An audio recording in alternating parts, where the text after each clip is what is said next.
Hoje eu vou falar com vocês aqui sobre os principais sabotadores da amamentação.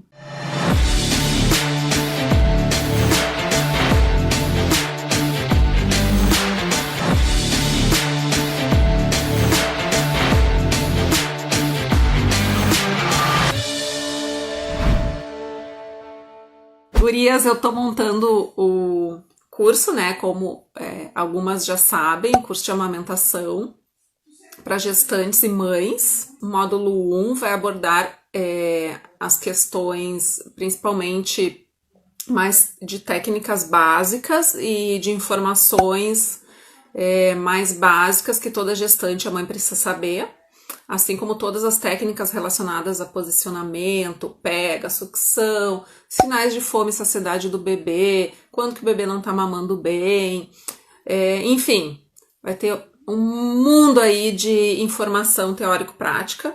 E o módulo 2 daí então vai entrar as dificuldades relacionadas à amamentação, todas as dificuldades que eu puder incluir e como resolver e identificar, e caso a mãe não consiga resolver sozinha, obviamente, né, procurar ajuda aí de uma profissional, consultora de amamentação. E aí as aulas bônus, obviamente, eu vou colocar tópicos, aulas relacionadas a ajudar a mãe, a gestante, a mãe, a identificar questões que ajudam muito no processo de amamentação.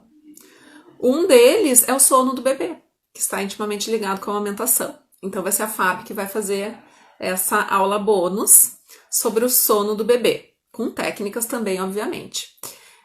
Outra questão também de aula bônus vão ser as cólicas do recém-nascido, do bebezinho, que é uma situação bem comum que acontece, que também acaba afetando a amamentação.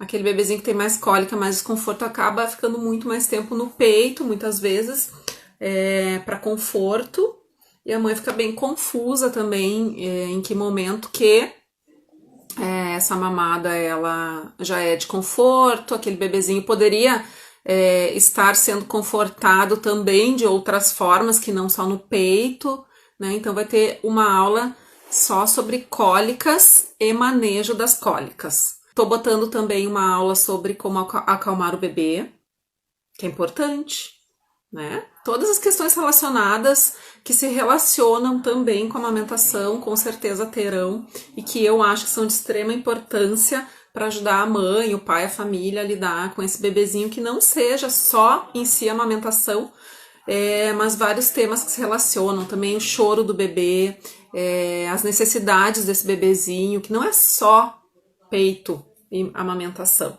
Enfim, tô planejando aí o meu curso. Vamos lá. Meninas, vamos começar o tema, fiquem à vontade para perguntar, tá? Eu tenho focado bastante os meus conteúdos e as minhas aulas e, enfim, os meus vídeos com foco para as gestantes se prepararem para a amamentação. Por que gestantes, né, meninas? Porque as gestantes que se preparam para a amamentação, elas, quando se deparam aí na prática da amamentação do seu bebezinho, elas já têm aí, já sabem o que esperar, já sabem como praticar, como aplicar as técnicas, se acontece alguma dificuldade, já sabe o que pode estar acontecendo, já sabe de que forma já pode melhorar todo esse processo. Essa gestante que se prepara na gestação com informações técnicas de prática, conhecimento aí de todo o processo que envolve a amamentação, com certeza vai saber lidar muito melhor com o início da amamentação e com o estabelecimento dela. Por que estabelecimento? Porque não é no primeiro dia, na primeira mamada que a amamentação se estabelece, ela é um processo de aprendizado da mãe e do bebê. Então, sendo um processo, né? Processo, o próprio nome já diz, né? É um processo que leva um tempo, não se estabelece hoje, no primeiro dia. Então, há um tempo aí entre o início da amamentação, onde é o treino da mãe e do bebê, e também até virar automático. Esse processo, as mães me perguntam muito, as mães com dificuldades, onde a gente começa a fazer o treino do posicionamento, da pega, enfim, que são técnicas que são simples, mas que não são fáceis de aplicar na prática. Precisa de treino, precisa de muito treino. E as mães sempre me dizem, olham para mim, essa é a maioria, diz Rosane, 1 hora isso aqui vai... Eu não vou precisar pensar para amamentar. E eu sempre digo, sim, 1 hora vai virar automático, tu vai amamentar, teu bebezinho vai mamar até de cabeça para baixo. Até chegar a esse ponto vai levar um tempo. Não é assim de 1 hora para outra. Rosane, minha filha fez 1 mês ontem e ainda não recuperou o peso do parto. Ela fica o dia inteiro no peito e quase não dorme de dia. O que posso fazer? Fico com medo de ela estar com fome. A Júlia me pergunta.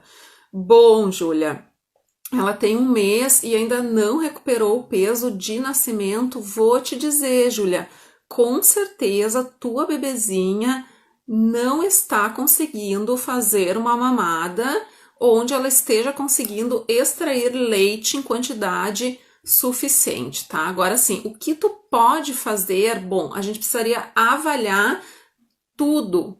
Tudo é o quê, né? Avaliar questões tuas, questões maternas, porque também pode, nesse 1 mês, possivelmente, que ela não ganhou peso, mamando com baixa eficiência, eu não sei o que que tem de questões orais na tua bebezinha, se é alguma coisa relacionada à tua produção de leite, pode já nesse 1 mês também ter acontecido de baixar a tua produção de leite.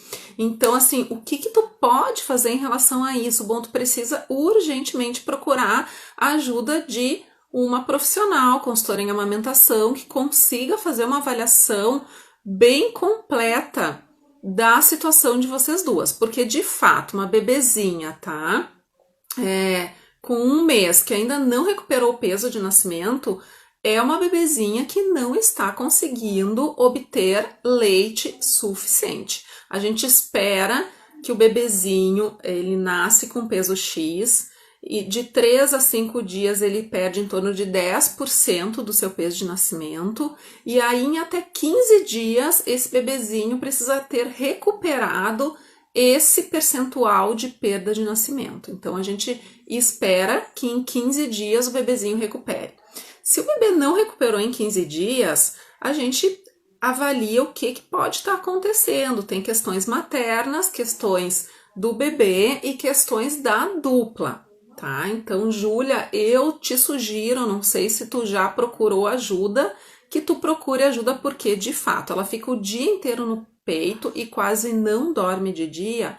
Pode também ser um sinal de mamada não efetiva, que a tua bebezinha não esteja conseguindo extrair leite em quantidade suficiente para que ela consiga ter, né, essa sincronia de mamadas, fica satisfeita, relaxa, faz um soninho, depois fome de novo, faz a mamadinha, relaxa, dorme, porque um bebezinho de 1 mês geralmente tem uma sincronia de mamadas e sonos, mamadas e sonecas durante todo o dia. Uma bebezinha não dormir de 1 mês o dia inteiro, isso é um sinal de alerta.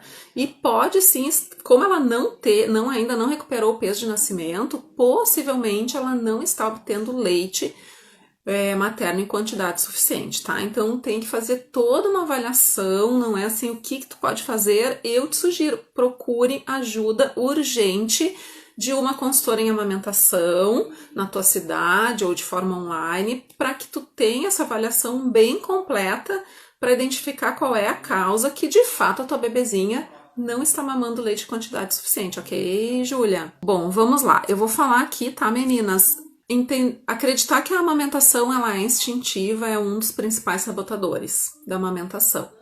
Por quê? Porque a amamentação ela não é instinta, e eu digo e repito, já várias seguidoras aí que me acompanham já me ouviram falar, mas assim, a maioria das mães com dificuldades que eu atendo falam, referem para mim que achavam que a amamentação era que nem bicho, e por isso não se informaram sobre a amamentação durante a gestação, se prepararam para o parto, se prepararam, para o enxoval, enfim, fizeram 1001 preparos, mas nada relacionado à amamentação, não buscaram informações, nem imaginavam que o bebezinho e a mãe precisavam de técnicas para conseguir estabelecer a amamentação.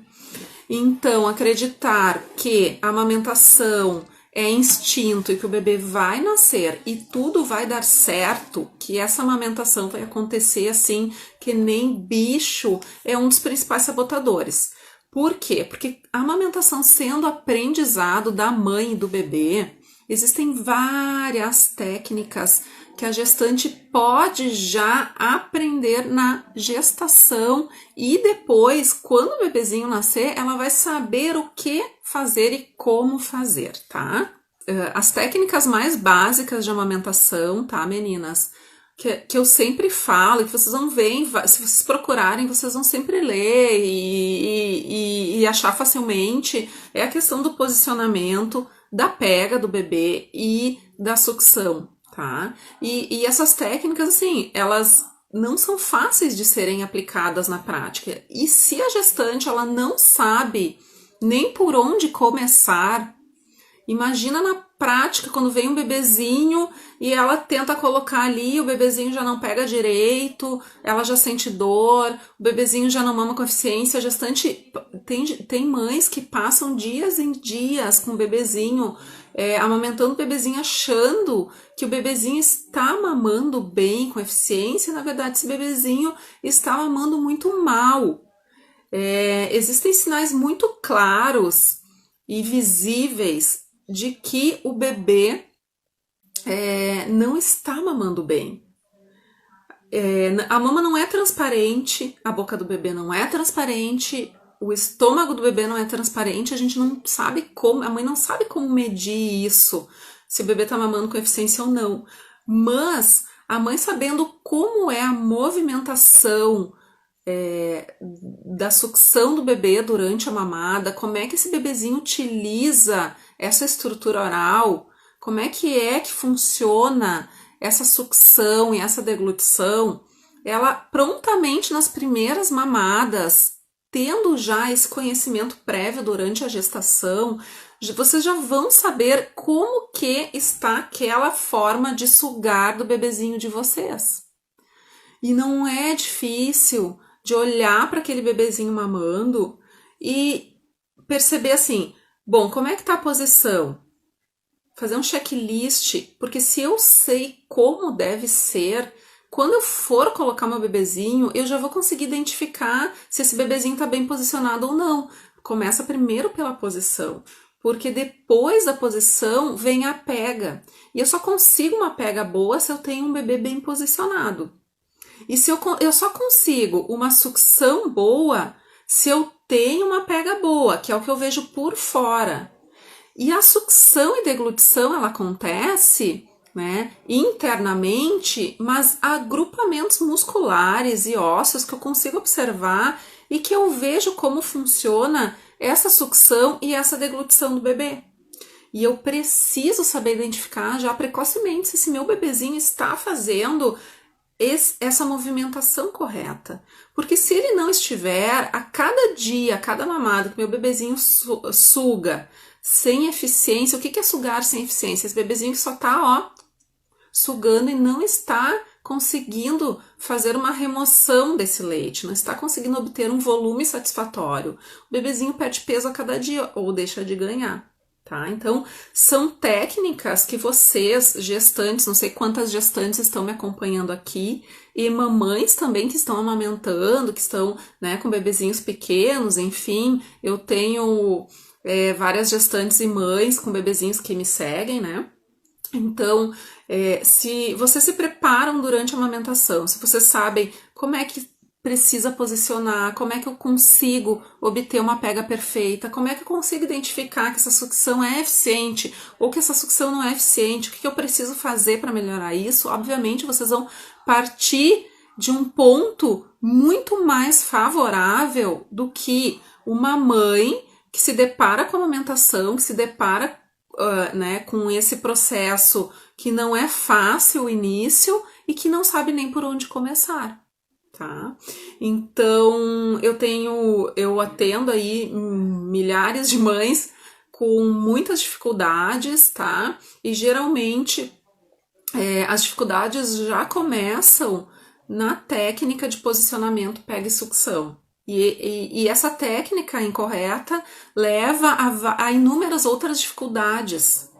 Então, por isso que é importante que a gestante se informe. Vocês gestantes precisam, pelo amor de Deus, vocês precisam se informar sobre a amamentação. Vocês precisam conhecer todos esses processos, saber como é que funciona, além da técnica, né? Saber como é que funciona esse processo de amamentação, tá? Que eu já vou entrar aqui nos outros tópicos, tá, meninas? Então, o primeiro sabotador que eu elegi aqui é a gestante acreditar que a amamentação ela é instintiva e funciona como uma mágica. O bebê nasceu, ela vai pegar e botar o bebê para mamar e isso tudo vai acontecer lindamente, maravilhosamente. Esse é o principal sabotador, tá, meninas? Então, assim, vocês precisam se preparar para a amamentação, ok?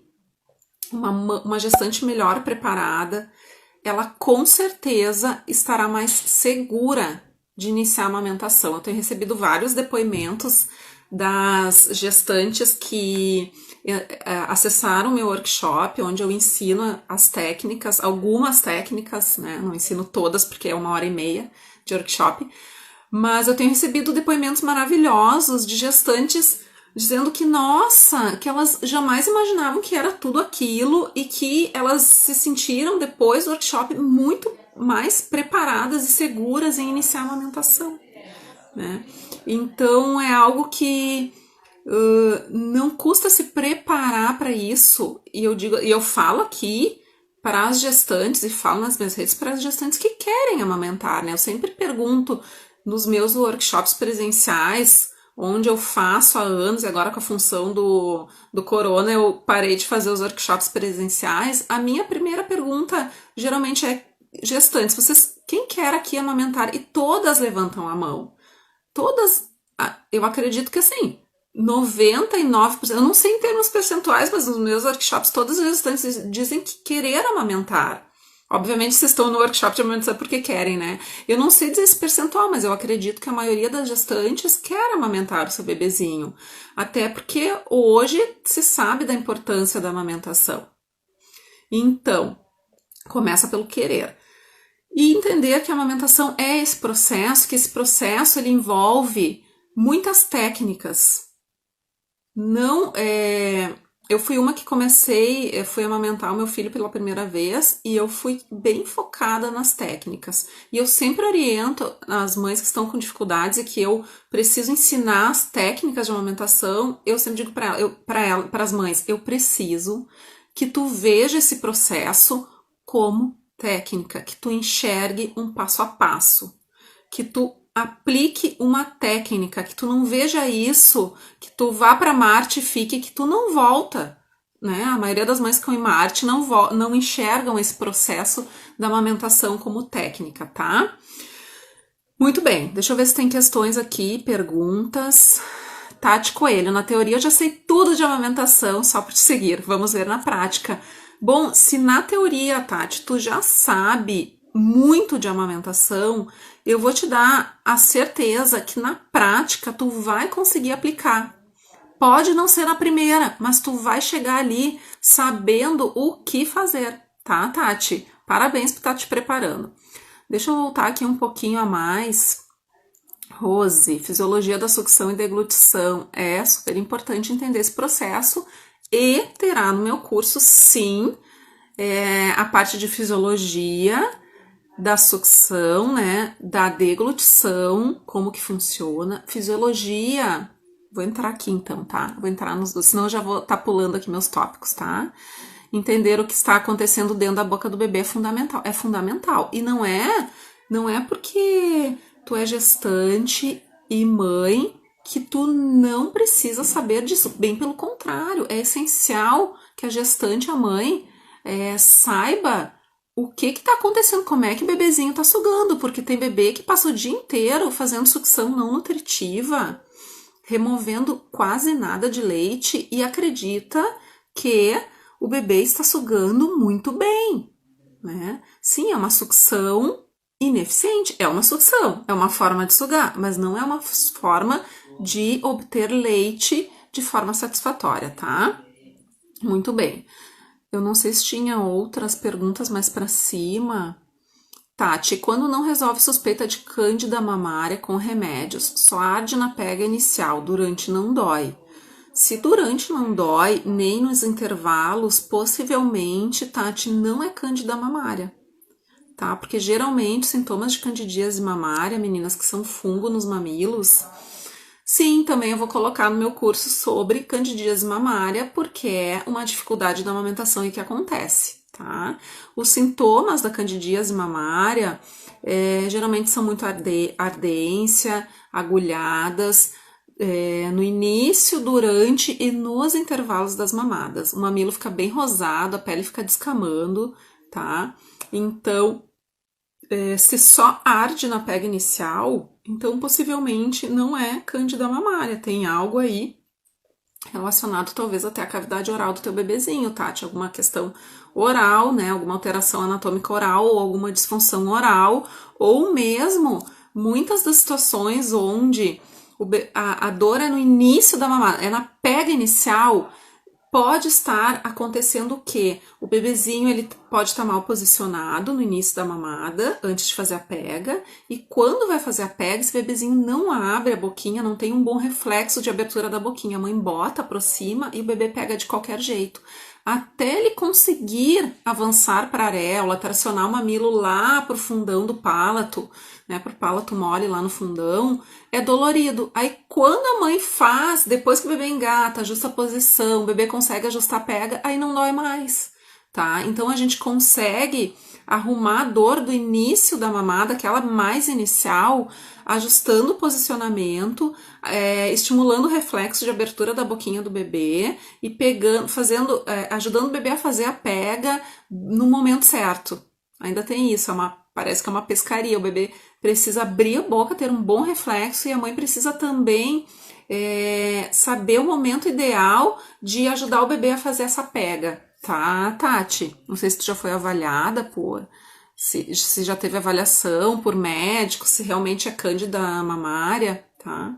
Suspeita de síndrome de Raynaud, que fica branco depois. Já tem 3 meses e fez frenectomia com 10 dias. Então, a síndrome de Raynaud é uma vasoconstrição do mamilo, tá? Geralmente causada por uma compressão inadequada do mamilo durante a mamada, tá?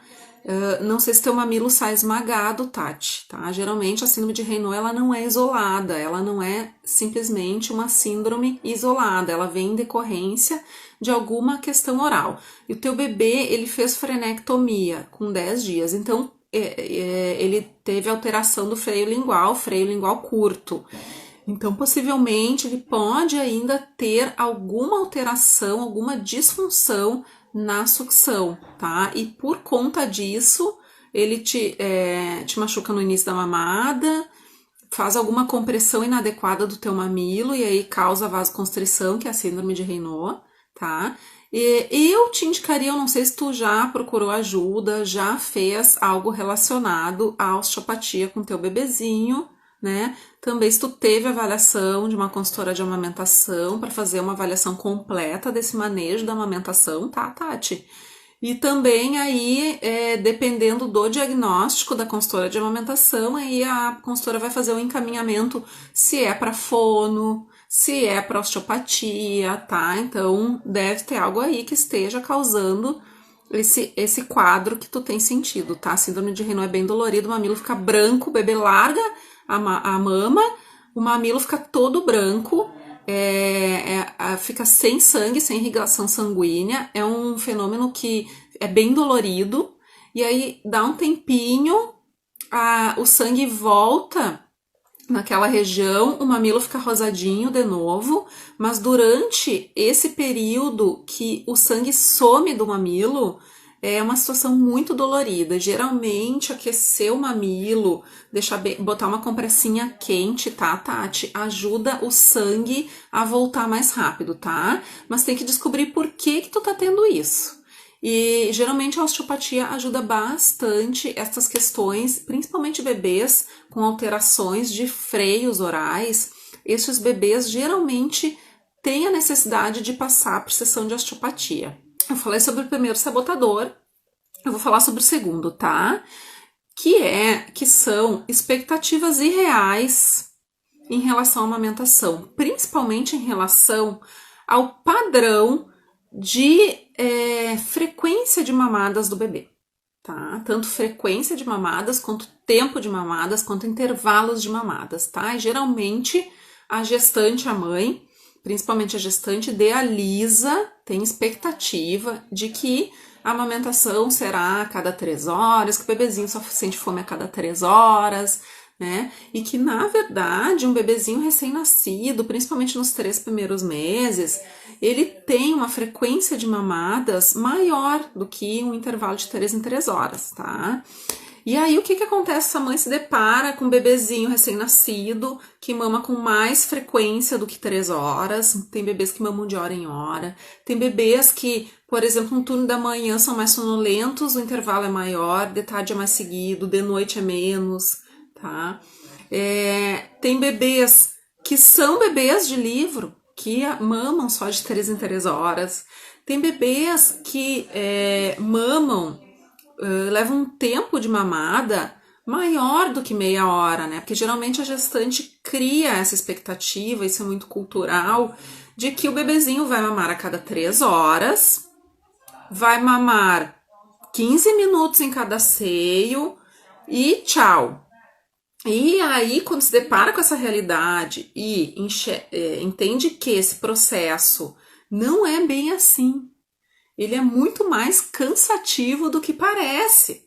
Por quê? Porque geralmente a mamada de um recém-nascido, ela não é tão rápida assim. Claro que tem recém-nascidos que mamam em 15 minutos, que são super eficientes, que fazem uma extração do leite, né, num ritmo de sucção e deglutição de 1 para 1, que a gente fala que é suga, engole, faz pouca pausa, um bebezinho mais rápido, né? Esse bebezinho ele vai mamar num tempo mais curto. Mas também a maioria dos bebês não são assim, fazem essa sucção tão eficiente desde o início, porque eles também estão aprendendo. Então eles geralmente fazem mamadas um pouco mais longas. Tem bebês que levam 1 hora, às vezes até 1h30 mamando, né? Obviamente que 1h30 de mamada não é 1h30 de mamada ativa. Tem bebezinhos que têm mais necessidade de sucção não nutritiva, então esse bebezinho ele vai fazer do peito um conforto, tá? Ele vai utilizar o peito para ter contato com a mãe, né? Para se acalmar de muitas situações que para ele tá difícil. Tem bebezinhos que nascem, os bebezinhos mais sensíveis, né? Porque tem vários tipos de bebês. Tem bebezinhos que são muito sensíveis, que estranham muito a saída aqui fora. Então, se vocês pensarem lá dentro do útero, uma condição muito ideal, né? Esse bebezinho tava em água o tempo inteiro, sem gravidade, sem sentir calor, sem sentir frio. Ele tinha alimentação, hidratação 24 horas. Dentro do útero, o bebezinho de vocês, ele não sente fome, né? Ele não sente sede, ele não tem sensações de frio, de calor, não tem gravidade. Então, quando o bebezinho nasce, alguns bebezinhos se adaptam mais facilmente a esse mundão aqui fora, outros não. Esse bebezinho que é mais sensível, por exemplo, aquele bebezinho que chora muito na troca de fraldas, que chora muito no banho, que quer ficar muito no colo, que tem mais necessidade de colo. Por exemplo, a mãe larga para dormir em algum lugar e o lugar tem espinho, é muito comum, né? Esse bebezinho é mais sensível. E esse bebezinho, quando em contato com a mãe, ele vai, obviamente, solicitar mais o peito. Então, um bebezinho sensível, ele tem a tendência de ficar no peito mais tempo que um bebezinho, por exemplo, que entra na mamada, mama rapidinho, capota, a mãe larga e ele dorme. Ele fica em qualquer lugar, né? E ele é um bebê, e bebezinhos mais calmos, que se adaptam mais facilmente aqui com esse mundo. Bebezinhos também que têm mais cólica, obviamente, eles são bebezinhos que têm mais desconforto. E esse bebezinho que tem cólica e tem mais desconforto, ele vai, obviamente, solicitar o quê? Vai solicitar mais o colo, né? Quando vai para a mãe, obviamente, o colo da mãe tem algo ali que tem cheiro, que é o peito. E esse bebezinho, obviamente, ele vai querer ficar mais em contato com o peito da mãe, até porque a sucção não é só o alimento em si, né? O peito, ele serve de alimento sim, então o bebê mata sua fome, sua sede, tá? Mas também ele tem a necessidade de conforto, de prazer. Sucção não nutritiva é prazer para o bebê. Esse bebezinho ele faz sucção não nutritiva para conforto. Então o que acontece? Quando a gestante não entende, a mãe não entende que existem esses bebês que levam mais tempo para mamar, que a mamada não é no máximo meia hora, e que daqui a pouco, daqui 1 hora, esse bebezinho pode solicitar o peito de novo, né? A mãe surta, obviamente. Por quê? Porque a mamada, se ela levou meia hora, 1 hora, e daqui 1 hora o bebezinho já quer mamar de novo, o que acontece? A mãe teve 1 hora de intervalo. Ela não teve 3 horas. Aquele bebezinho, aquele intervalo de mamadas de 3 horas, se a mamada levou 1 hora, o intervalo vai ser 2 horas. Não vai ser 3 horas. Se esse bebezinho no meio do caminho fez cocô depois da mamada, tá? Ele levou 1 hora mamando. Aí o intestino funciona e geralmente o bebê evacua durante ou após a mamada já. E aí vai trocar o bebezinho. Trocou o bebezinho. O que acontece? Esse bebezinho ficou irritado porque foi manipulado. Aí esse bebezinho vai querer fazer o quê? Vai querer voltar pro peito para se confortar, para dormir, né? E aí lá se vai mais meia hora. Então esse intervalo não é mais 2 horas, esse intervalo já é 1 hora e meia, né? Então a gestante que acha que é só de 3 em 3 horas, que assim, né? Eu amamentei agora e eu vou ter 3 horas para amamentar de novo de intervalo. Essa é uma expectativa irreal da amamentação. E expectativas irreais da amamentação geram o quê? Frustrações ao se deparar com a vida real, né? Então, isso também é importante, que a gestante que quer amamentar e que quer passar por esse início, porque assim, ó, esse início, o primeiro mês, o segundo, o terceiro, são os mais difíceis no sentido de ter um bebezinho mais demandante, porque obviamente esse bebezinho vai crescendo e vai descobrindo o mundo, né? Então eu gosto muito de dar uma perspectiva para a mãe que está naquele momento, nos primeiros meses, passando por aquele turbilhão do puerpério, alterações hormonais, enfim, mudança de vida, um bebezinho muito solicitante, demandante, e a amamentação ela é cansativa, porque só depende da mãe, a mãe tem que estar ali presente, nenhuma outra pessoa pode amamentar, é a mãe só, é tarefa da mãe que amamenta, né? Então é super cansativo, eu gosto de dar uma perspectiva de que isso não vai ser o resto da vida da amamentação, que começa o segundo mês, terceiro mês, esse bebezinho começa a interagir, ele começa, né, a enxergar o mundo, e ele vai largando devagarinho, vai ficando mais rápido na mamada, mais eficiente, porque ele está aprendendo também a mamar, e ele mama com mais eficiência, e os intervalos geralmente tendem a ser maiores ao passar dos meses.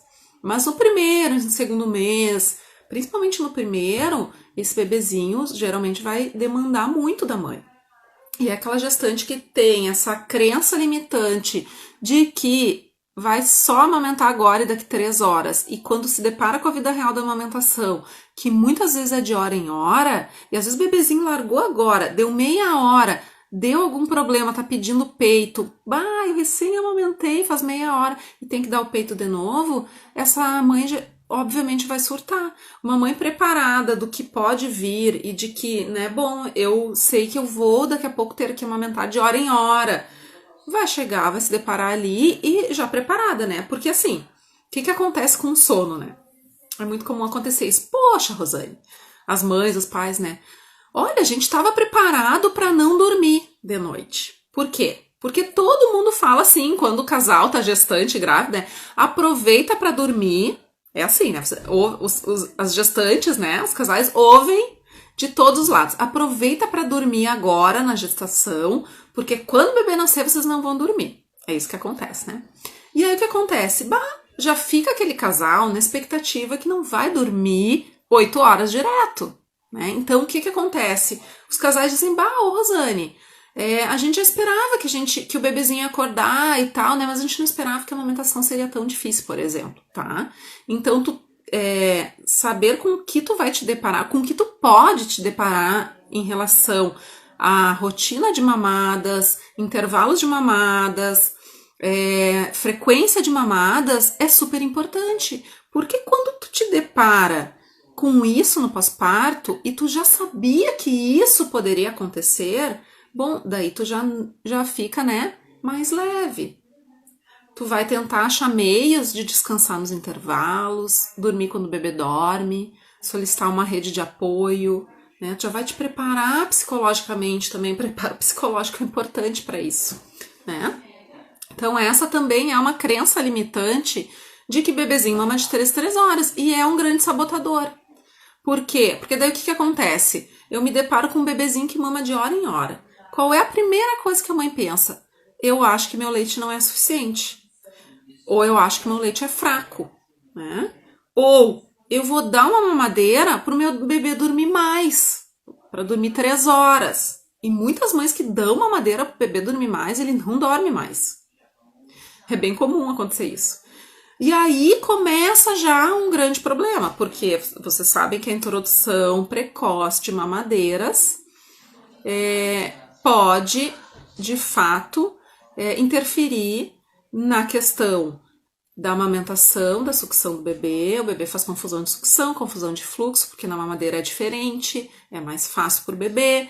E aí o bebê pode ficar mais horas sem solicitar o peito, porque a mãe foi lá e deu uma fórmula artificial que é pesada para o bebê. O bebê às vezes fica mais de 3 horas sem solicitar o peito, e aí essa mama não é estimulada, e aí também começa a baixa produção de leite, por conta de uma expectativa irreal, né? Kathleen, obrigada pela sinceridade, isso é tão necessário para a gente ter ideia do que nos esperar. Pois é por isso que a gente não pode romantizar a amamentação. Ela não é um mar de flores, ela não é fácil, tá? Então, por isso que assim, a gente tem que ser realista em relação a isso. E vocês, gestantes, precisam saber com o que vocês vão se deparar. Vocês podem não se deparar com nada, nenhuma dificuldade, né? Pode ser muito fácil para vocês. Mas daí assim, se tu tá preparada pra guerra, e a guerra não acontece, ok. Mas e se acontecer, tu tá preparada, né? Deixa eu ver aqui se tem alguma questão. Bruna Barros. Bebê 3 meses, ganho de peso desacelerando, lábio de cima não fica virado, não sinto o vácuo, fico tentando corrigir durante a mamada, só estressa bebê. Alguma dica? Bruna, tem que avaliar. Lábio de cima apertado, bebê com baixo ganho de peso ou ganho de peso desacelerando, né? Não sente a pressão adequada interna, tem questão oral aí envolvida, tá, Bruna? Então tu vai precisar de uma avaliação para saber o que tá acontecendo aí com o teu bebê, não sei se é teu, acho que é, né? Porque quando a gente corrige e o bebê volta a apertar o lábio superior, pode ter um freio labial encurtado também, tá? Um freio labial, freio lingual, alguma alteração anatômica oral, alguma disfunção oral que esteja causando isso, tá? Então, assim, a dica é procura ajuda de profissional especializado, não sei se tu já procurou, para identificar o que tá acontecendo. Tem alguma questão aí oral.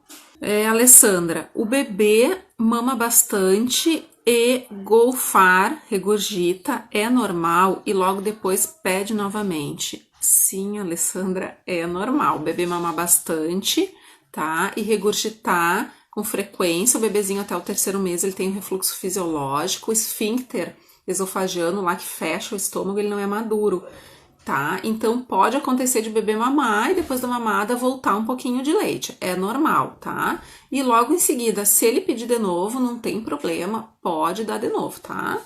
Não ter peito jorrando leite é sinal que a produção está baixa? Pergunta a Tamara. Não é sinal.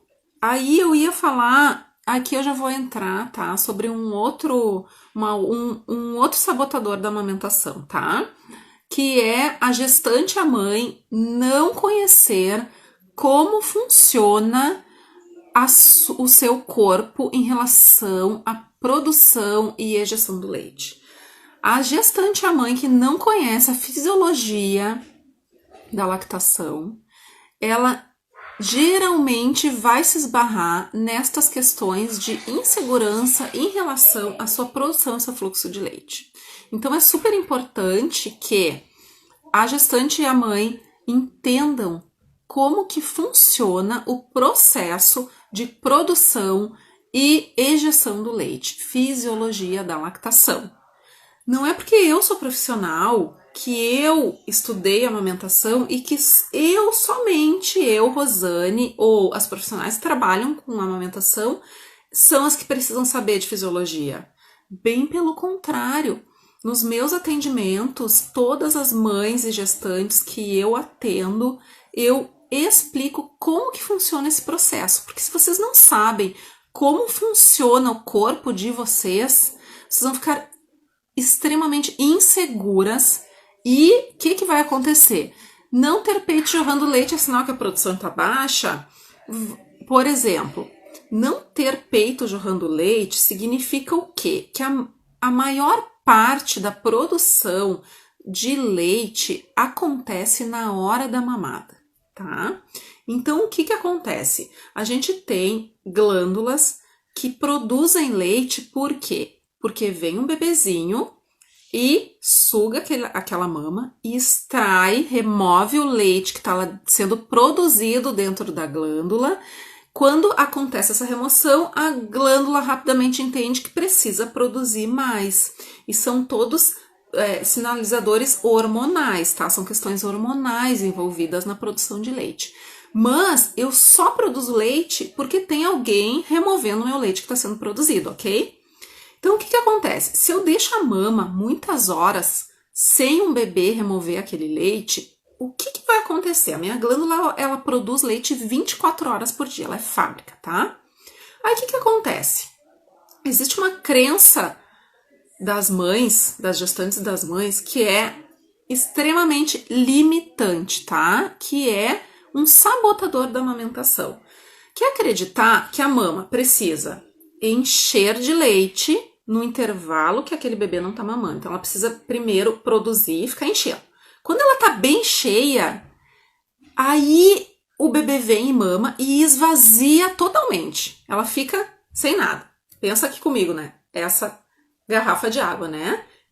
Ela encheu, eu enchi ela no intervalo da mamada, é a minha mama. Eu vou vir aqui, o bebezinho tomei toda e vou ter que deixar ali uma pausa para encher de novo, para depois eu poder tomar, tá?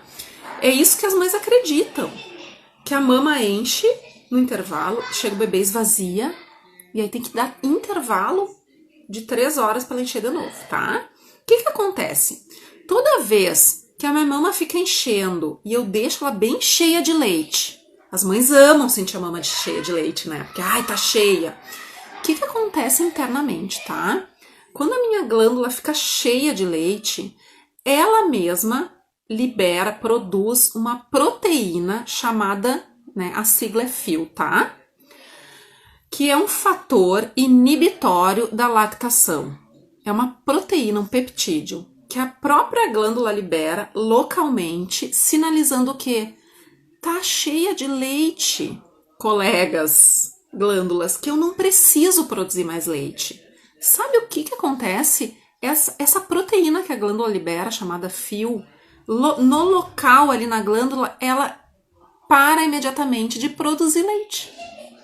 Fator inibitório da lactação. E aí o que acontece? A minha mama diminui a produção de leite. Então o que acontece? Se eu tenho leite parado na mama, minha mama tá muito cheia. Num primeiro momento vai vazar, né? Porque tá cheia. Mas logo em seguida, e é questão de dia, o que vai acontecer? a produção de leite vai diminuir, porque a glândula entende que ela não precisa produzir, porque ela está cheia. Frequentemente ela está com muito leite parado, aí ela entende que não tem bebê extraindo, ela diminui a produção de leite. Então, um dos mecanismos fisiológicos, né, de produção de leite, de eu ter bastante leite, é entender que eu preciso de um bebê mamando com frequência, a natureza é perfeita, esse bebezinho me solicita com frequência para eu ter uma remoção frequente desse leite que minha mama está produzindo, para eu ter produção de leite suficiente para o meu bebê. Então, o que acontece? Se eu tenho o peito jorrando leite, significa que eu tenho leite parado na mama. E que eu preciso botar esse bebezinho para mamar, concorda comigo? Porque se eu deixar frequentemente esse leite parado, a minha glândula vai diminuir a produção de leite. A mama produz, tá, em média, 80% do volume de leite que o bebê mama na hora da mamada. Isso quer dizer que não há estoque de leite na mama. A produção maior acontece na hora da mamada, tá? Então a glândula produz muito leite na hora da mamada. Nos primeiros dias há uma desregulação desse sistema entre produção, remoção de leite, né? Essa adequação da produção de leite à demanda do bebê. Então, nos primeiros dias acontece de a mama ficar mais cheia, vazar mais leite. Com o passar dos dias, e geralmente após a primeira, segunda semanas, a mama, ela produz, na verdade, ela ajusta a produção de leite conforme a demanda do bebê. E ela vai produzir muito leite na hora que o bebê engata e pouco leite nos intervalos. Um bebê que mama de hora em hora, por exemplo, a mama vai ficar mais murcha. Por quê? Porque ela não vai estocar leite, mas ela vai produzir muito leite na hora da mamada. Então é muito comum as mães pensarem: Rosane, meu peito tá murcho, vou botar o bebezinho aqui e não vai sair nada de leite. Não! Quando o bebê engata, ele começa a sugar a um estímulo e a produção acontece na hora que o bebê engata. Tá? Então, em torno de 20% do volume de leite que o bebê mama na hora da mamada é produzido no intervalo da mamada. 20%, né? Por exemplo, assim, de 100 ml, 20% é 20 ml. Então, 80% de leite, 80 ml de leite é produzido na hora da mamada. Então, tem que entender essa fisiologia. Porque senão, o que acontece? Estou com o peito murcho, não vou botar o bebê para mamar. Ou eu preciso deixar minha mama encher para o bebê mamar. Aí que diminui a produção de leite. A Alessandra, vamos ver, passei por essa experiência. Minha bebê ficou internada e quando eu parei de estimular, diminuiu. Aí eu comecei a estimular e aprendi. A mama não é depósito, e sim fábrica. Exatamente. Quando a mama é depósito de leite, quando a mama fica sempre cheia, cheia, cheia, e eu não boto o bebê para mamar com frequência, né? Ou eu deixo meu bebê dormindo horas e horas com uma chupeta na boca, porque a chupeta o bebê fica sugando a calma e dorme. Às vezes ele não pede o seio com frequência porque ele está numa sucção não nutritiva. Essa mama vai diminuir a produção de leite, porque não tem uma remoção, né, uma produção constante desse leite, tá? Então, entender esse processo de fisiologia é super importante, que quando o bebê engata, ele estimula a ejeção do leite através da ocitocina, né, que é um hormônio que faz a glândula ejetar, e também estimula a prolactina, que vai agir na mamada e no intervalo da mamada e para a próxima mamada. É um jogo de hormônios, tá? Outro sabotador da amamentação, antes de terminar aqui, que eu não posso deixar de falar, tá, é o uso de bicos artificiais. Desde a primeira semana de vida do bebê, tá? Esse é um grande sabotador que as mães usam no desespero. A chupeta, a mamadeira, tá? O bico de silicone também, às vezes, ele é introduzido, ele pode ajudar muito no início da amamentação para determinados casos, mas ele também pode causar confusão de sucção. Então, o uso de bicos artificiais, já no início de vida do bebê, lá na maternidade ainda, ele é um grande sabotador da amamentação e vocês precisam saber que muitos problemas decorrem do uso dos bicos artificiais, problemas na amamentação, vários problemas, inclusive bebês que deixam de mamar no peito pelo uso de bicos artificiais, que fazem confusão de sucção, confusão de fluxo, tá? Baixa produção de leite decorrente do uso excessivo da chupeta, meninas. Então, esse é um grande sabotador também que vocês precisam saber que ele existe.